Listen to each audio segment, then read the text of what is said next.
বিসমিল্লাহির রহমানির রহিম। আসসালামু আলাইকুম। চেহেল হাদিসের ২৭তম দিন আজকে। আমরা সবর বা ধৈর্য এই অধ্যায়ের উপরে আমরা ক্লাস করছিলাম। ওটাই আমরা ইনশাল্লাহ কন্টিনিউ করব। আজকে ওই হাদিসের উপর থেকে ইমাম খোমেনি যে আলোচনা করেছেন তার যে অংশটা আমরা ইলাবোরেট করব সেটা হচ্ছে মানুষের নফসের বন্দিত্ব থেকে কিভাবে ধাপে ধাপে কুফর এবং উলিয়াদের শত্রুতা এটা চলে আসে। এটা আমরা একটু দেখব আজকে। এরপর আমি একটু আমাদের যুদ্ধের পরিস্থিতি এ বিষয়ে করণীয় কিছু নিয়ে এই ক্লাসে হয়তো আলাপ করার চেষ্টা করবো, অথবা আমি আলাদা একটা রেকর্ডে যেতে পারি, দেখি আল্লাহ যেভাবে সহজ করে দেন। তো আমরা যেই জিনিসটার দিকে এখন তাকাবো সেটা হচ্ছে যে আমরা ইমাম জাফর সাদিক আলাহ ইসলামের হাদিস থেকে যেটা দেখছিলাম, যে ব্যক্তি মুক্ত, স্বাধীন, আজাদ মানুষ, সে সকল অবস্থাতেই আজাদ। এটা খুব গুরুত্বপূর্ণ, সকল অবস্থাতেই মুক্ত থাকতে পারা। এরপর সেই ব্যক্তির কথাই বলা হচ্ছে যে সেই একই ব্যক্তি আখিরাতেও সে আজাদ, আখিরাতেও সে মুক্ত। এরপর আমরা বন্দিত্বের রূপ দেখি।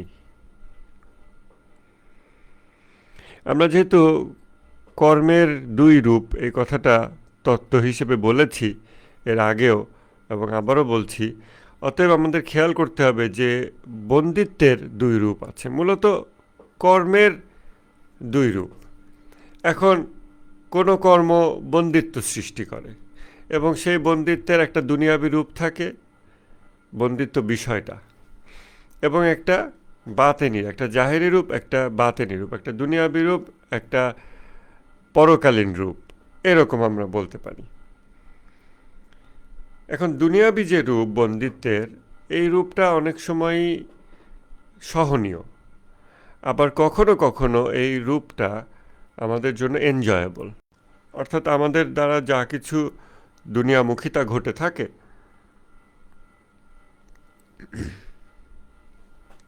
সেটা আমরা এনজয় করি বেশ কিছু, আবার কিছু বন্দিত্ব আমরা এনজয় করি না, সেটা থেকে হয়তো মুক্তি চাই, এবং সে মুক্তি চাওয়ার ক্ষেত্রেও আমাদের অনেক সময় আত্মপ্রতারণা ঘটে থাকে, যেটা আরেক জায়গায় ইমাম খোমেনি বলেছেন যে দুনিয়া ত্যাগ করে, কিন্তু সেটা আখেরাতের জন্য না বা আল্লাহর জন্য না, বরং সেটা দুনিয়ারই আরেকটা বিষয় পাওয়ার জন্য একটা বিষয় ত্যাগ করে। তো এই ত্যাগ করাটা আসলে প্রকৃত অর্থে দুনিয়া ত্যাগ করা না। এখন এই যে দুটো রূপ, একটা হচ্ছে সহনীয় এবং কখনো কখনো ইভেন এনজয়েবল, আর একটা রূপ হলো বাতেনি, পরকালীন, কিন্তু সেটা অবশ্যই অসহনীয়। জাহান্নামে এমন কোনো সময় থাকবে না যে সময়টা এনজয়েবল হবে, কিন্তু যেই একই কর্ম আমার জাহান্নামের বন্দিত্ব সৃষ্টি করেছে, সেটা যখন দুনিয়ার বন্দিত্ব সৃষ্টি করে, সেটার মধ্যে ছলনা থাকে, সেটার মধ্যে ডিসেপশন থাকে, এবং সেটা এনজয়েবল হয়ে ওঠে। নাহজুল বালাগাতে মাওলা আলী আল ইসলামের এরকম একটা কথা আছে, বাক্যটা শুরু হয়েছে এভাবে: এই দুনিয়া নিজেকে ছলনা দ্বারা সজ্জিত করেছে। দেখি তো নাহজুল বালাগাটা, জেহাদুল ইসলামের বাংলাটা রিলায়েবল, অন্যান্য বাংলা আরেকটা বাংলা আছে কিন্তু সেটা রিলায়েবল না।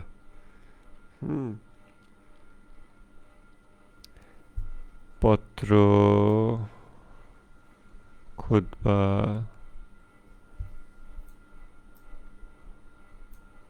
দুনিয়া বিষয়ে খুতবাটা কোথায় একটু বের করি। একটা হার্ড কপি থাকলে খুব ভালো হয়। খুতবা ১২৭, ১১২, এই তো দুনিয়া ও এর মানুষ সম্পর্কে খুতবা ১১২, জেহাদুল ইসলামের অনুবাদে বাংলায় খুতবা ১১২ নাম্বারিং করেছে। এখানে মাওলা বলছেন, দুনিয়া ছলনা দ্বারা নিজেকে সুসজ্জিত করেছে এবং এই সাজসজ্জা দ্বারাই এটা প্রবঞ্চনা করে এটা এমন এক ঘর যা আল্লাহর কাছে অত্যন্ত নিম্নমানের। সুতরাং তিনি এতে হালালের সাথে হারামের, ভালোর সাথে মন্দের, জীবনের সাথে মৃত্যুর এবং মধুরতার সাথে তিক্ততার সংমিশ্রণ করেছেন। আল্লাহ দুনিয়ার ভালোগুলো তার প্রেমিকদের জন্য অকাতরে দেননি এবং তার শত্রুদের জন্য তাতে কার্পণ্য করেননি। দুনিয়ার ভালোগুলো কষ্টে লভ্য, এর মন্দগুলো হাতের কাছে সহজলভ্য। এর সঞ্চয় ক্রমশ কমে যাবে, এর কর্তৃত্ব কেড়ে নেওয়া হবে, ইহার অধিবাসী নিঃসঙ্গ হয়ে পড়বে। যে ঘর পতনোন্মুখ নির্মাণের মতো পড়ে যায়, তাতে কি শুভ নিহিত থাকতে পারে? রসদ ফুরিয়ে গেলে যে বয়স নিঃশেষ হয়, তাতে কি মঙ্গল নিহিত থাকতে পারে? অথবা যে সময় ভ্রমণের মতো অতিক্রান্ত হয়ে যায়, তাতে কি কল্যাণ থাকতে পারে? তোমাদের চাহিদার মধ্যে সে সকল বিষয় অন্তর্ভুক্ত করে নাও যা আল্লাহ তোমাদের জন্য বাধ্যতামূলক করেছেন। এটা খুব সুন্দর একটা খুতবা। নাহজুল বালাগাতে এমনি বলা হয় না, তোমাদের চাহিদার মধ্যে সে সকল বিষয় অন্তর্ভুক্ত করে নাও যা আল্লাহ তোমাদের জন্য বাধ্যতামূলক করেছেন। দুনিয়া ছলনা দ্বারা নিজেকে সুসজ্জিত করেছে এবং এই সাজসজ্জা দ্বারাই এটা প্রবঞ্চনা করে। এটা এমন এক ঘর যা আল্লাহর কাছে অত্যন্ত নিম্নমানের। সুতরাং তিনি এতে হালালের সাথে হারামের, ভালোর সাথে মন্দের, জীবনের সাথে মৃত্যুর এবং মধুরতার সাথে তিক্ততার সংমিশ্রণ করেছেন। এখানে আর একটা খেয়াল করার বিষয়, এই প্রথম এই জায়গাতে ইমাম খোমেনি বলেছেন যে, এভাবে বলেছেন, কথাটা পড়ে শোনাই। ইমাম খোমেনি বলছেন যে, আমি এই বিষয়ে সচেতন আছি যে আমি এখানে যে বিষয়টি উল্লেখ করলাম, মানে বেশ কিছু আলোচনার পর যা আমি এখানে উল্লেখ করেছি, এই এই পৃষ্ঠাগুলোতে তা খুবই কমন এবং রিপিটিটিভ জিনিস, যা বারবার বলা হয় এবং খুব কমন জিনিস। তবে পুনরাবৃত্তি করায় কোনো দোষ নাই, একই জিনিস বারবার বলায় কোনো দোষ নাই। কেননা বারবার স্মরণ করিয়ে দেওয়া নফসকে বিভিন্ন বিষয় বারবার স্মরণ করিয়ে দেওয়া এবং সত্য তার কাছে বারবার তুলে ধরা, রিপিটিশন, এটা একটা পছন্দনীয় জিনিস। এই কারণেই দোয়াসমূহে, নামাজে এবং ধর্মীয় যে আচার অনুষ্ঠানে এখানে একই বিষয় বারবার রিপিট হয়, পুনরাবৃত্তি ঘটে। পুনরাবৃত্তির মূল উদ্দেশ্যই হচ্ছে ব্যক্তি অস্তিত্বকে, নাফসকে একটা বিষয়ের সাথে অভ্যস্ত করে তোলা, বারবার চর্চার মাধ্যমে, বারবার কানের কাছে মানবাধিকার, গণতান্ত্রিক অধিকার বলতে বলতে হৃদয়কে ট্রেন আপ করে ফেলে, ব্রেনকে ট্রেন আপ করে ফেলে। এরকম তা আমরা যে মানুষ একটা দান্দিক সত্তা, মানুষ যুদ্ধের ময়দান, মানুষের তিনটি বাতেনি শক্তি, ওয়াহম, গাদাব এবং শাহওয়াত, এই কথাগুলো যে বারবার রিপিট করে আসছি, রিপিটিশন ইজ গুড। রিপিটেশন ছাড়া আসলে হিউম্যান লার্নিং হয় না। হিউম্যান লার্নিং আল্লাহ তাআলা এভাবেই নিয়ম করে দিয়েছেন যে আমাদেরকে কষ্ট করে থ্রু রিপিটেশন আমাদের শিখতে হবে।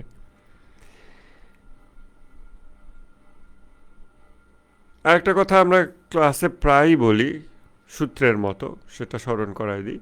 চর্চায় গুণের বিকাশ ঘটে, চর্চার অভাবে বিকশিত গুণও ডরম্যান্ট হয়ে যায়, আবার স্তিমিত হয়ে যায়, শেষ হয়ে যায়, হারিয়ে যায়। এই জন্য চর্চা, এই জন্য রিপিটেশন, এই জন্য একই জিনিস বারবার, একই নামাজ বারবার, একই জিকির বারবার, একই তত্ত্ব বারবার রিপিট করা। যে কোনো সিচুয়েশানে, কোনো একটা পরিবেশ, কোনো পরিস্থিতি হয়, কোনো বালা মুসিবত হয়, আমরা তখন একই থিওরি বারবার রিপিট করি। এই যে আমাদের রাহবারের শাহাদাত, এই যে আল্লাহ তাআলা বলতেছেন যে মুহাম্মদও একজন মানুষ, যদি তার মৃত্যু হয় অথবা তিনি নিহত হন, তাহলে কি তোমরা আগের পথে ফিরে যাবে?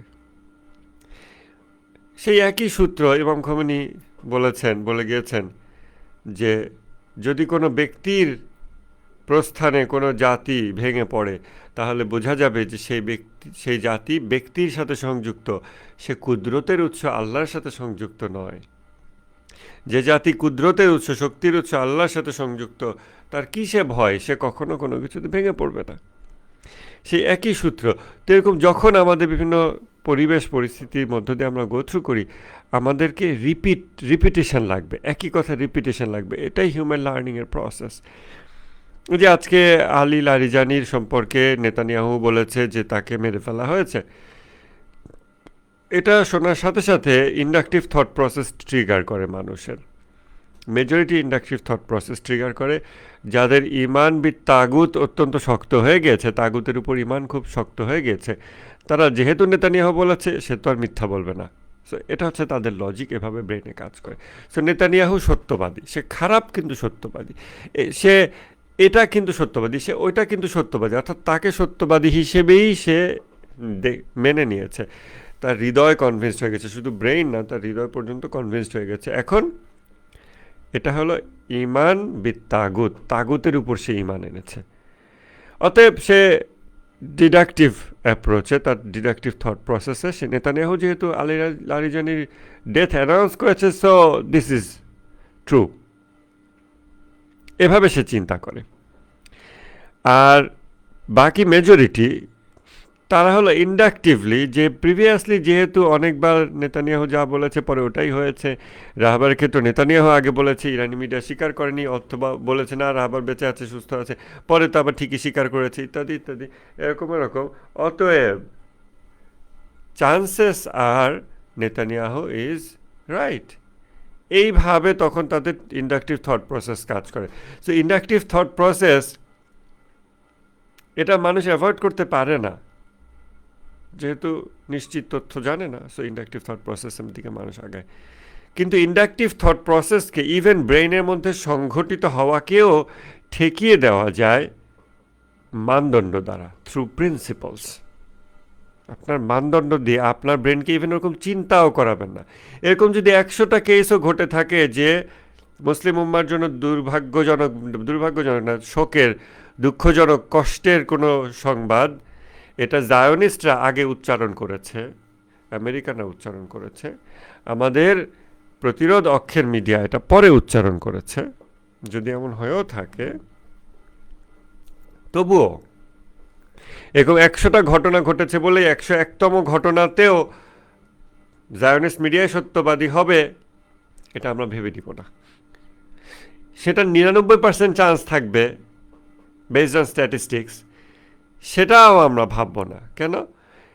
এটা খুব নর্মাল হিউম্যান থট প্রসেস যে 100টা বা 100বার সে সত্য বলছে, অথবা 101তম বারও সত্য বলারই ভবিষ্যতে গ্যারান্টি নেই, বাট এটাও সত্য বলারই তো ভাই চান্স আছে।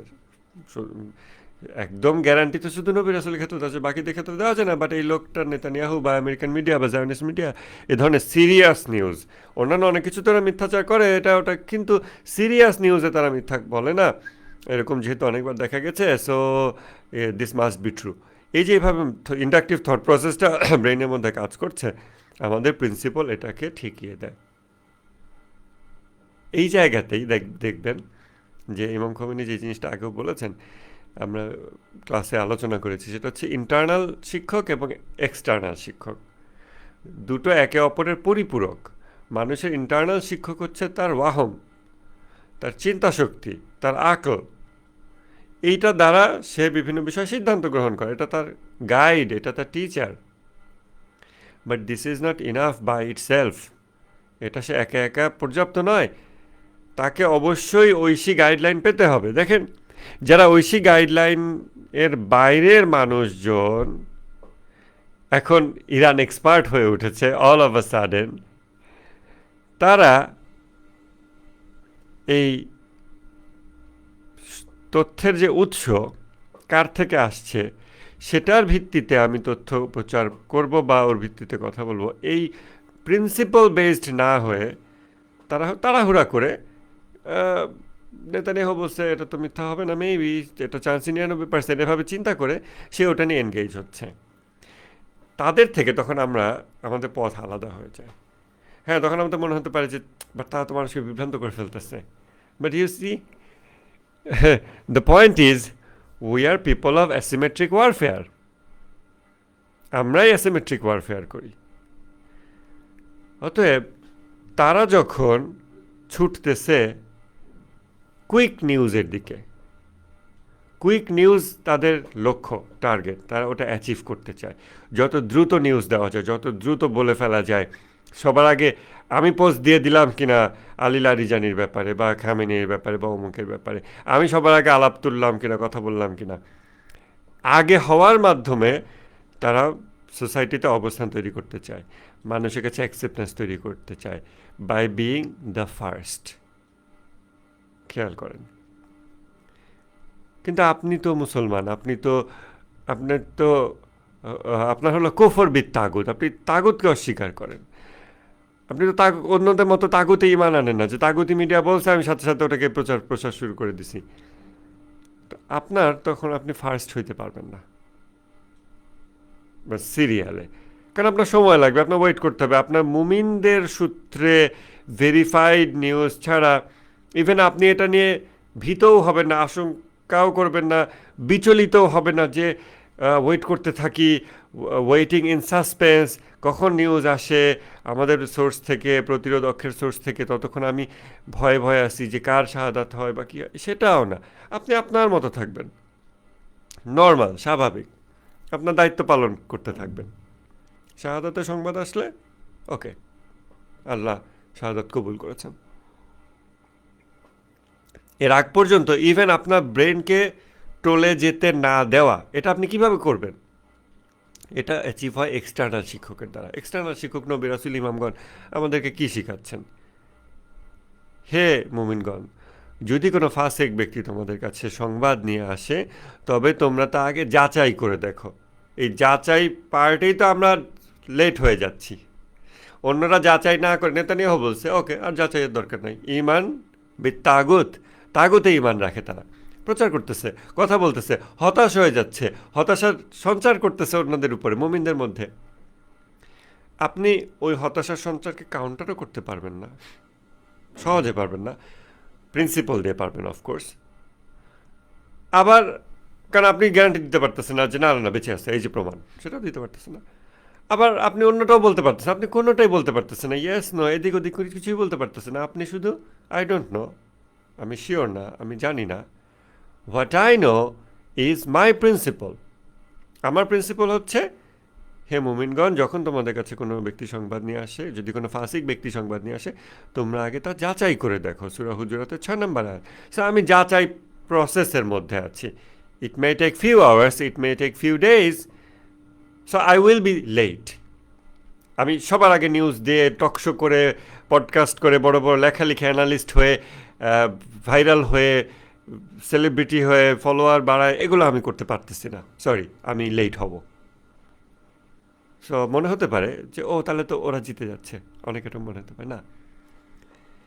অ্যাসিমেট্রিক ওয়ারফেয়ার, এটা খেয়াল রাখবেন, কারণ তার লক্ষ্য আপনার লক্ষ্য আলাদা। সে অর্জন করতে চায় being the first, not necessary being the truthful one. কিন্তু আপনি সোসাইটিতে, এবং ওই বিইং দ্য ফার্স্ট, সবার আগে নিউজ দেওয়ার মাধ্যমে সে সোসাইটিতে তার ফুটহোল্ড সৃষ্টি করে, অবস্থান সৃষ্টি করে। আপনিও সোসাইটিতে আপনার অবস্থান সৃষ্টি করবেন, কিন্তু ওইভাবে না। আপনার লক্ষ্য ওটা না, তাড়াতাড়ি সোসাইটির মানুষের মধ্যে আমার অ্যাকসেপ্টেন্স তৈরি করে ফেলা। তাহলে তো নায়ক নায়িকারা যা করে ওগুলো করলে আরও দ্রুত অ্যাকসেপ্টেন্স তৈরি হয়, ক্রিকেট খেললে হয়, এরকম নানাভাবে হয়। হ্যাঁ, তো আপনার আমার লক্ষ্য হচ্ছে by being the truthful one, by being the reliable one, by being the patient one, ধৈর্যশীল, সত্যবাদী, ধীর স্থির। এগুলো মানবীয় চাহিদা, মানব হৃদয়ের চাহিদা, মানব সমাজেরই চাহিদা। অতএব এই চাহিদাগুলো এই যুদ্ধ পরিস্থিতিতেও আমাদের সমাজে এক্সিস্ট করছে। দ্রুত নিউজ পাওয়া, দ্রুত কোনো বিষয় শিওর হতে পারা, এটাও মানবীয় চাহিদা। মানুষ অনিশ্চয়তা পছন্দ করে না, মানুষ নিশ্চিত জিনিস জানতে চায়, এটাও মানবীয় চাহিদা। কিন্তু যখন এই দুটো চাহিদা একটা আরেকটার সাথে মিউচুয়ালি এক্সক্লুসিভ হয়ে যায়, in some cases, not always inherently, তখন which one will you choose? আপনি তখন চুজ করবেন principle based policy. I might be late, but I will be the truthful one. I will be the reliable one.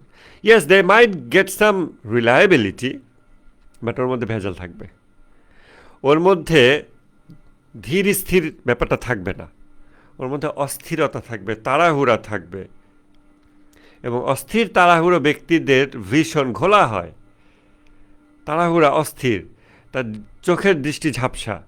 ধীর স্থির, চড়ুই পাখির উদাহরণ আর বাজ পাখির উদাহরণ, বকের উদাহরণ। ধীর স্থির একাগ্র দৃষ্টিতে এক লক্ষ্যে তাকিয়ে আছে, তার ভীষণ স্বচ্ছ হয়। অতএব আমরা কোন গুণাবলীর চর্চা করব? আমরা অ্যাসিমেট্রিক ওয়ারফেয়ারে আমরা বরং খেয়াল করে দেখব যে আমরা ওদেরকে হারিয়ে দিচ্ছি এইভাবে, by being the truthful one, by being the reliable one.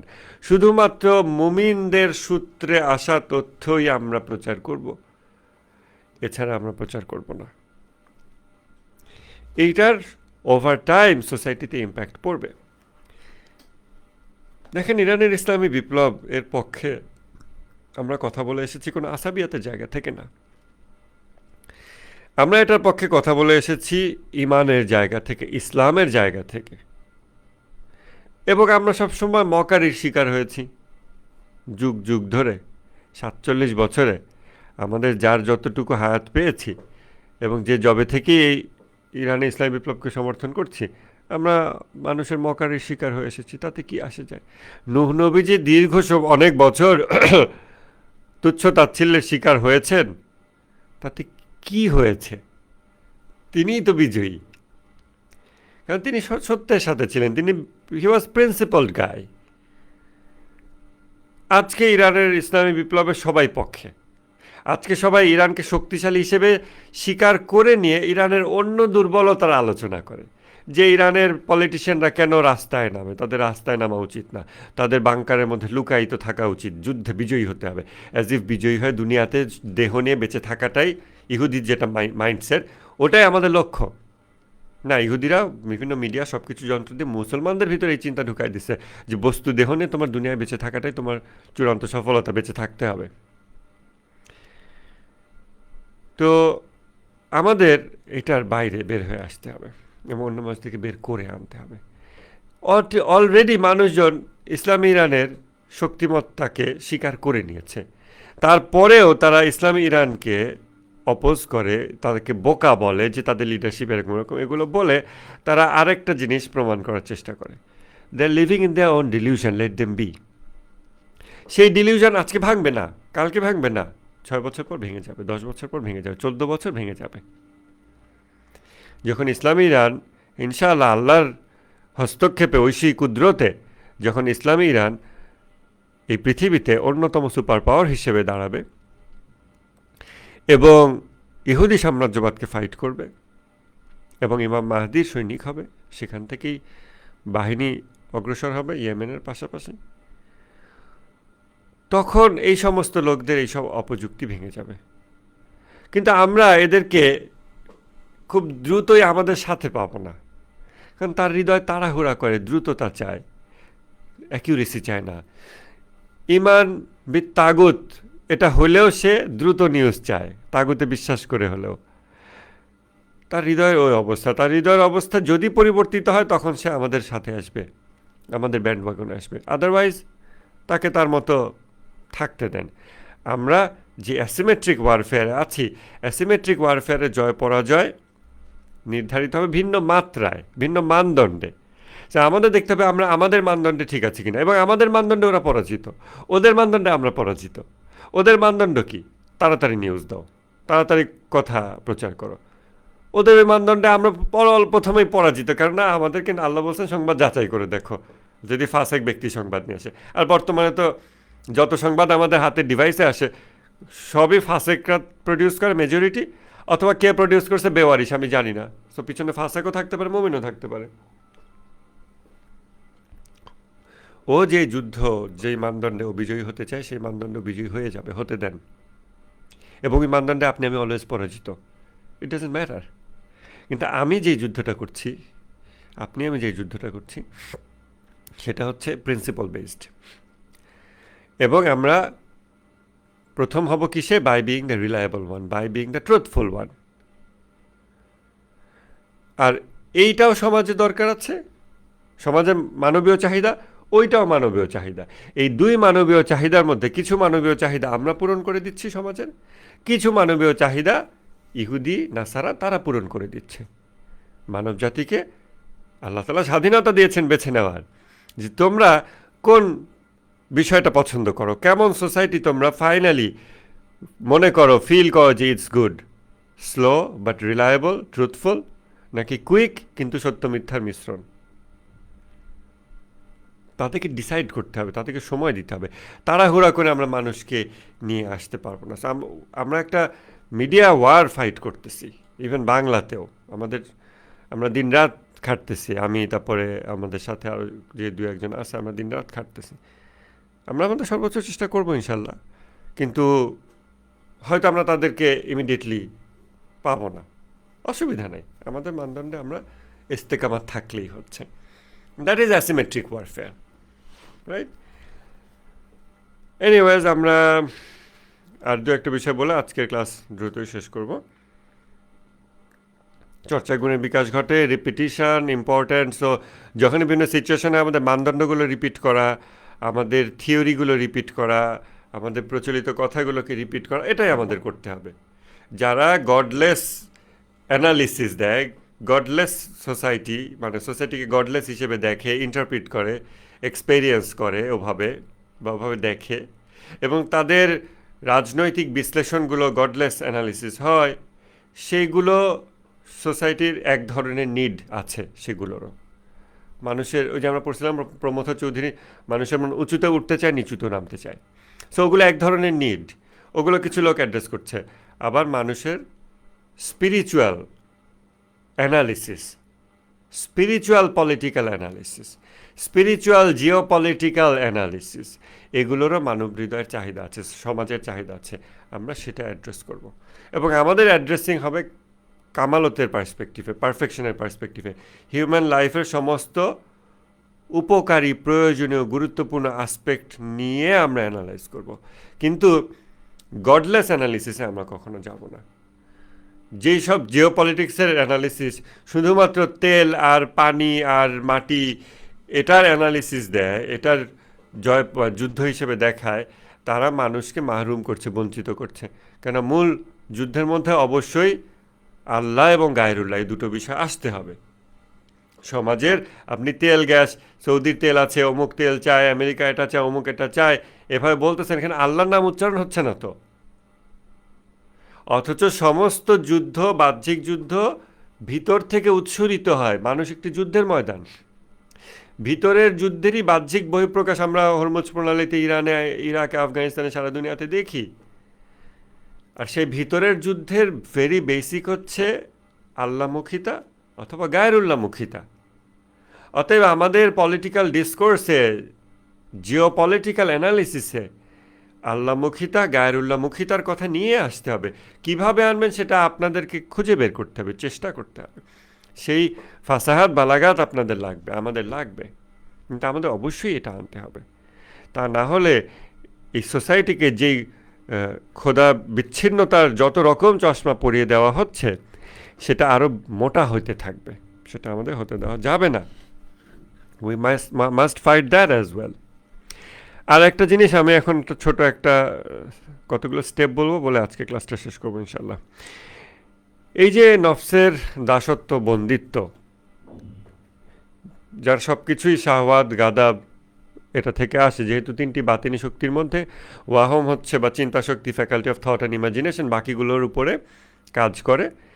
এবং ওয়াহম এবং গাদাব এবং শাহওয়াত, এই দুটো যেহেতু মালাইকা, ফেরেশতা, এটা মানুষের অস্তিত্বের ভিতরে, বস্তুদেহের ভিতরে নানাভাবে অপারেট করে, আমরা যেভাবে অ্যালাউ করি অ্যাজ পার আওয়ার ইনস্ট্রাকশন। অতএব সমস্ত সদ্গুণ এবং বদগুণ এই দুটো ফেরেশতার মুভমেন্টের মধ্য দিয়ে সৃষ্টি হয়। এখন বন্দিত্ব এক প্রকার বদগুণ, মন্দ অবস্থা, এটা গাদাব এবং শাহওয়াতের ইন্টারনাল মুভমেন্ট, যেটা আমরা অ্যালাউ করি। কখন রাগ হব, কী ধরনের রাগ হব, কখন কামনা বাসনা দ্বারা আক্রান্ত হব, কিভাবে হব, এগুলো আমরা যেভাবে অ্যালাউ করি সেটার ভিত্তিতে নির্ধারিত হয় যে আমার বন্দিত্ব তৈরি হচ্ছে কিনা, হবে কিনা, হলে কি রূপে হবে। গাদাব ও শাহওয়াতের দাসত্ব ধাপে ধাপে যে ক্ষতিগুলো করে, ধাপগুলো খেয়াল করেন। প্রথম ধাপ হলো সগিরা গুনাহ। সহজ বিষয়। মানুষ যখন কামনা বাসনা এবং রাগ এবং এগুলো থেকে উৎসরিত যা কিছু বদগুণ আছে এগুলোকে অ্যালাউ করে তার লাইফে, তখন প্রথমে সগিরা গুনাহ, দ্বিতীয় ধাপে কবিরা গুনাহ। আমাদের অবজার্ভ করে দেখতে হবে কারো লাইফ আমাদের এরকম কিনা সগিরা কবিরা মিশ্রিত অবস্থায় আছে, তার মানে সে কিন্তু অলরেডি দ্বিতীয় ধাপে আছে। তখন সগিরা গুনাহ আসতে পারে, কিন্তু কবিরা গুনাহ মানে এক্সিস্টিং যে মাকাম, সেই মাকামে তার কবিরা গুনাহ আছে কিনা এটা মেপে দেখতে হবে। দেখেন, এটা কিন্তু আমল, কবিরা গুনাহ আমল, সগিরা গুনাহ আমল, বাহ্যিক কর্ম। এর ফলে ঈমান দুর্বল হবে, এটা এর পরের ধাপ।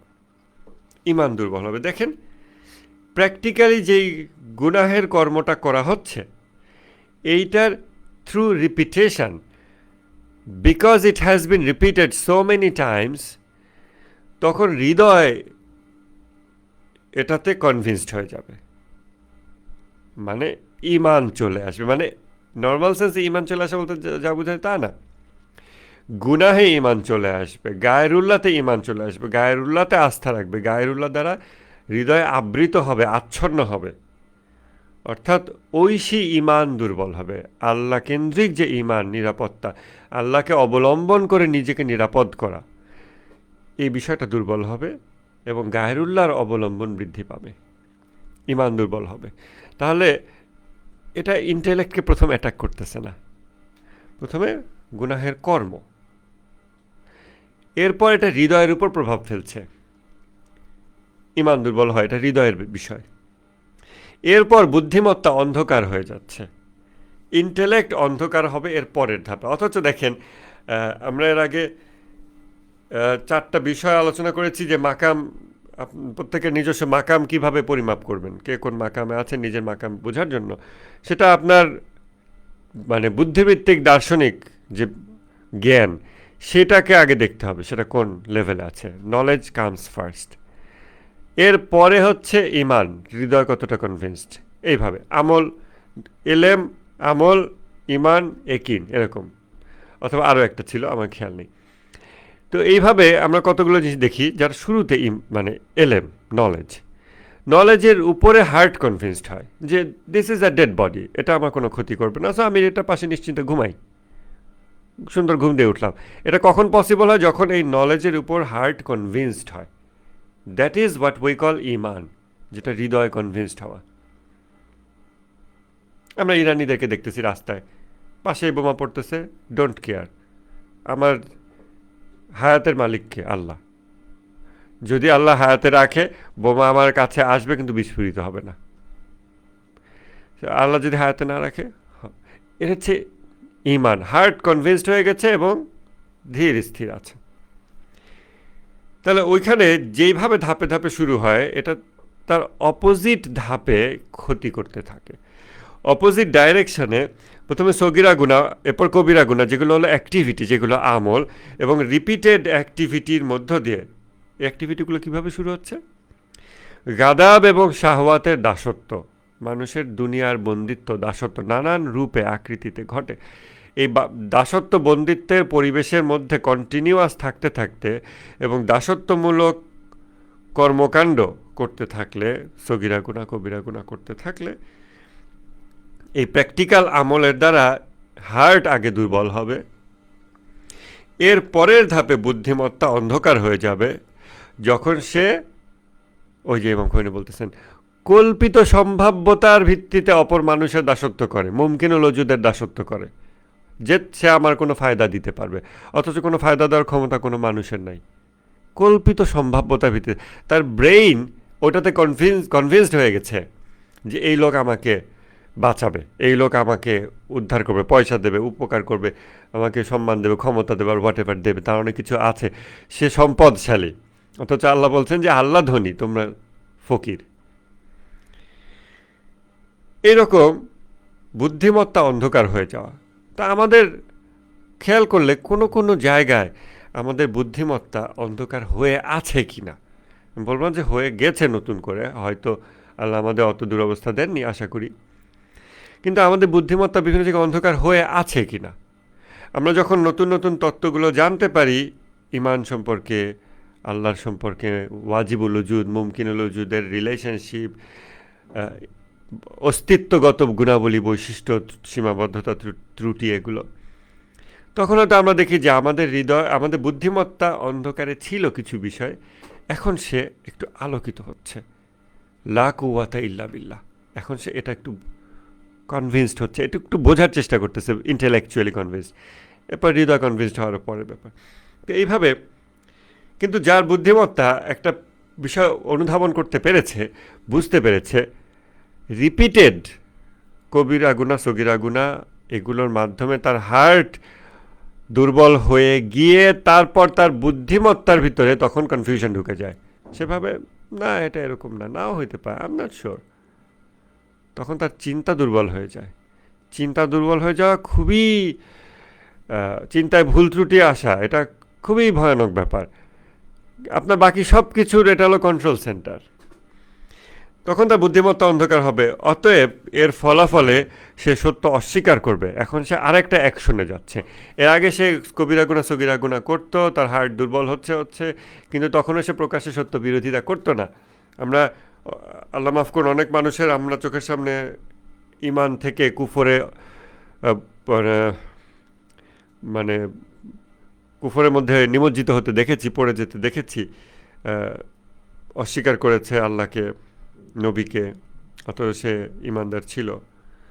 তো এই যে সত্য অস্বীকার ও বিরোধিতা করা, তখন সে অ্যাক্টিভলি ওইটা পার্সু করছে, তার বুদ্ধিমত্তা অন্ধকারে ঢেকে গিয়েছে, তার ওয়াহম, তার চিন্তা টোটালি বস্তুবাদী, দেহবাদী হয়ে গেছে, সে অন্যান্য জীবন বুঝতে পারছে না। আপনারা একটা ভিডিও দেখবেন, ইমাম খোমেনি যখন গর্বাচেভকে ইসলামের দাওয়াত দেন, চিঠি পাঠান, তারপর ওইটার জবাব যখন রাশিয়ান, তখন তো সোভিয়েত ইউনিয়ন, সোভিয়েত ইউনিয়নের যেই এম্বাসি সম্ভবত অ্যাম্বাসাডর, সে ইমাম খোমেনির কাছে আসে গর্বাচেভের জবাব নিয়ে।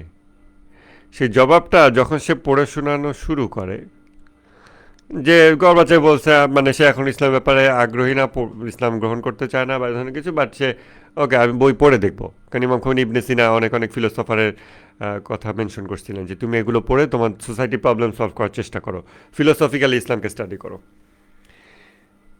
তো যখন ওই অ্যাম্বাসাডর ওইটা রিড আউট করতে শুরু করে, ইমাম খোমেনি শোনার সাথে সাথে আপনি তার চেহারার এক্সপ্রেশনটা দেখবেন যে case closed, I am not interested, এরকম একটা এক্সপিরিয়েন্স, যে মানে আমরা যেটাকে হতাশ বলি ঠিক ওরকম না, বাট যে এর সুম্বুক মনুমিউন, হ্যাঁ, তো বধির বাবা অন্ধ, এরা ফিরে আসবে না, মানে ওটা আর হবে না, এরকম একটা এক্সপ্রেশন ইমাম খোমেনি তখন চেহারায় ফুটে উঠলো। এবং তারপর ইমাম খোমেনি যে কথাগুলো বললেন, ওই রাশিয়ান যে ডিপ্লোম্যাট, তাকে বললেন যে আমি তোমাদের সামনে নতুন এক জগৎ উন্মোচন করতে চেয়েছিলাম।